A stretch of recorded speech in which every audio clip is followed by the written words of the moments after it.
Good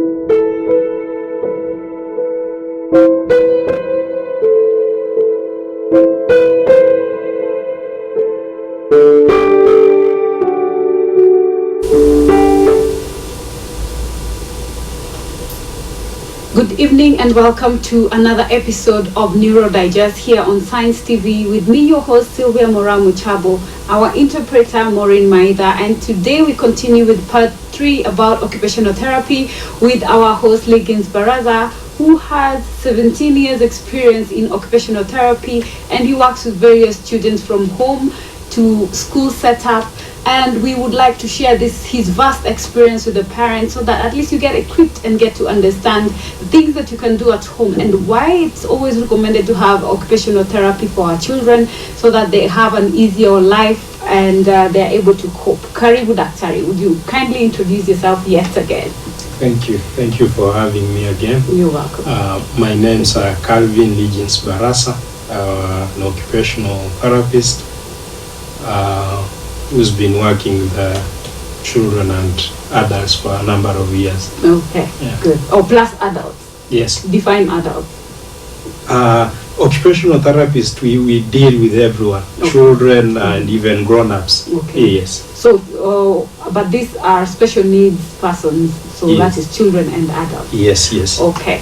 The schools have just opened and there has been an interesting turn of events with children not wanting to go back to school, and there is the aspect of change that usually is something that troubles parents when we are trying to have changes of life in the lives of special needs children. For example, Andrew was changing from one level of class to a different level, meaning this is a new set of students he has to interact with, because remember, for our special needs, it is individualized learning. So it is when the child is ready that they're pulled from one class to a different class.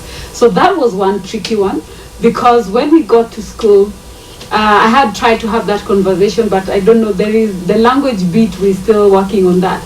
And when we checked into class, he walked in, put his bag, and when I said bye, he looked at me like, why are you leaving me here? So he followed me out, actually. So, and he took my hand, took me to his former class, because it's in a different setup. So that is the difficulty of change that we had to go through. So we took him to the other class, and in that class, the other teacher and the new teacher had to now figure out how they make him understand that his time in the lower section has ended and he needs to go to the upper section. That was one.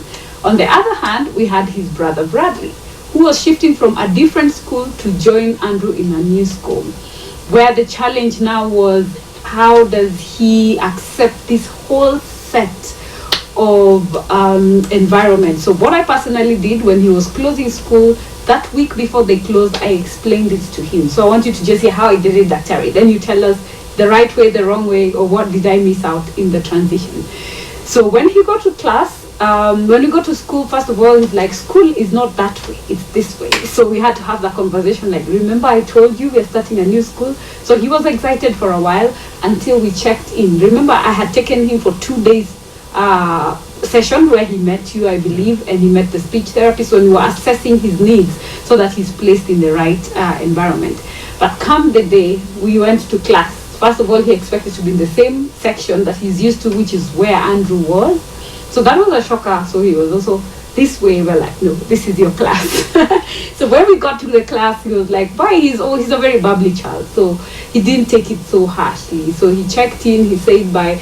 That was the easier one out. Now, Daktari, out of these two cases, how would you deal? Because I'm informed that as an occupational therapist, this is part of your docket when it comes to introducing change. Because if it's change in school, if it's change of houses when you're moving, if it's changing even our nannies also. Because I remember there's a time I changed school, nanny plus house, we had a conversion.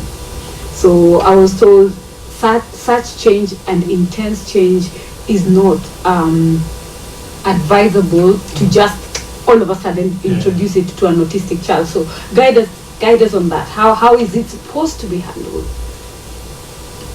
When it comes to an aspect of changes that will always come in life, Unfortunately now for the children who have different challenges, not only the autistic ones or any other challenge, majority of the children who have different challenges, they don't take the changes easily as any other child or a grown-up will take. For them, they have this routine that they have formed. Now when you bring in an aspect of change, you are putting the routine that the child has developed into. Now everything is gone. He has to start from this is a new environment. I have to learn new things, and everything is new.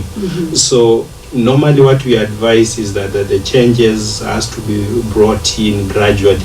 You mentioned about how you handled Bradley into the new school. What you did, that was the best thing, to take him there for a few days so that in his mind that starts preparing him. Also the other aspect is you keep talking about this change to the child, even if like if you are now comparing the two, Andrew and Bradley. Bradley is verbal, Andrew mostly not verbal as much. Just talk to the child. Explain to them there's this and this change that is coming. You can take them there like what you did with Bradley, so that at least at the back of their mind now they get to start understanding that there's change that is expected. So that's the reason why Bradley handled that transition with ease, because he had come in a few days, then they went for this long holiday, and now he was going back to where at least he had gone there. And also something else that helped him to settle in much easily is that now he was joining the brother. So there was someone that he knows from home, and is now he will be with this person. Even I was in school even yesterday, and even during break time you run into Andrew's class and even play out there. He will keep mentioning his name, you will go to him. So for him it is easy, because he's having someone there that he knows, and he can easily play with this person. Now when it comes to Andrew, handling that transition from the lower part of the school where he was, the kindergarten, now he's gone to the primary section. That transition was a bit challenging to him because of one or two reasons. The transition, they didn't transit all the children from that class to the new class. I think they went there only in that class. I think one, I think is the only one. The other one was the other two are put in different class. So he was the only one in this new class. But the good thing is that the teacher from where the former teacher came into the new class. So at least he could see my teacher is here. And then the teacher now introduced him to the new teacher. And even that way at least he got to see that my teacher is still around. So he will adjust. The other thing that you also mentioned was now he wanted to go back to the former class. With the teacher now bringing him to the new class, he gets to that comfort that I'm still in the same space. In the same space, because the teacher is just here, and even during break time, he will go to the lower side, because that is where he's used to the equipments that are there for play. So you will still go there, and it is allowed. You will go play there. Then after like a break or lunchtime, the teacher will go and fetch him, and he'll come back to this class. So that transition, since the teacher is there and he knows me, and he sees me going into that class, even talking to him, even the speech therapist also still going into that class, and even just saying hi, he feels more comfortable. And I'm sure as the week is ending, tomorrow he will have adjusted very well, and the issue of transition won't be an issue anymore. And even he will have explored where he is, and he will know where the playground and the equipments are. So the need of going down there will not be there, because he will now have gotten to know this other side well. The challenge on day 2 was that Bradley now decided in the morning when we took the turn, he's like, no, school is that way. So it's like he already forgot what we had discussed the day before. And now he was like, no, I want my previous teacher one. Then when you got to the door, he just started like, no, I'm not going. And now you're like, okay, I thought we went over this. And you're ready. And so I had to make a promise that we will pass by and say hi to to his previous teacher, because they were very close. They've been together for like 2 years or so. So what, as a parent, I had two concerns. So would it be that he was not okay in the new class, or the first day one went well, because he was very excited in the evening, but then now in the morning he was like, oh no, I don't want to go. What would it be, still the issue of change, or was it would it be the difference, this entire new setup, because of the being in a regular school, then now I've brought him now to an integrated school? That changed.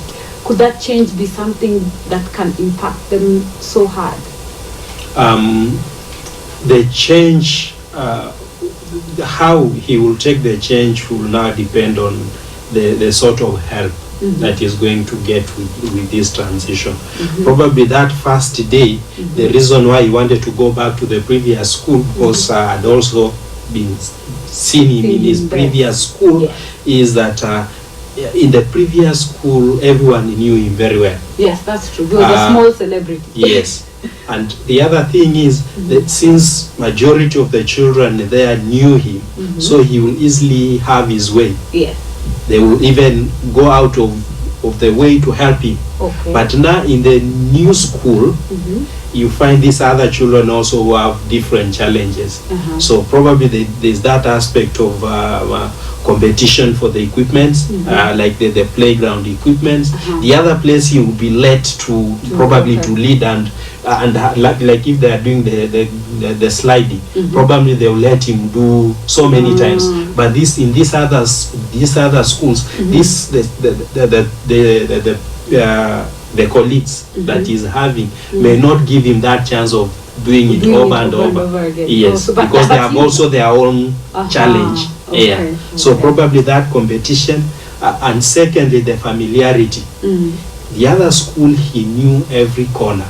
Okay. Everyone knew him, but is this new place is still new. He doesn't know where the washrooms are, probably the playground, the lounge area. So he will prefer that I wish I go to my former place, because I move easily, everyone knows me and I know my way around. And like this other place that the teacher has to figure, he has to go to the teacher and ask for permission to go to the washroom. The other place they had known him. Probably if you start fidgeting around, they will knew that the teacher may ask, do you want to go out? Okay. But in this other place, all this is new. So the teacher is still learning him, and is also still learning the environment. So he will have the preference for the previous school. Wow, at least now we have some tips on how to transition special needs children, from the example of what I had to go through in the past 1 week. And now we know, slowly but surely, you start early and you explain. For our viewers at home, don't forget, if you have any questions for our therapist, you can SMS to 20508. And for those on Facebook, you can drop a message also and SMS, and we shall respond after we go for a break. But now we'd like to go into a section where when I was making inquiry about ADHD, which is attention deficit hyperactivity disorder, I was mentioned too that for our children to be able to handle and take instructions and settle down, they need occupational therapy, and that didn't quite make sense to me, because I thought it was more of a physical thing. And so how is it important, and how does that work when it comes to ADHD? Attention deficit hyperactive disorder, by its own definition, is this child who cannot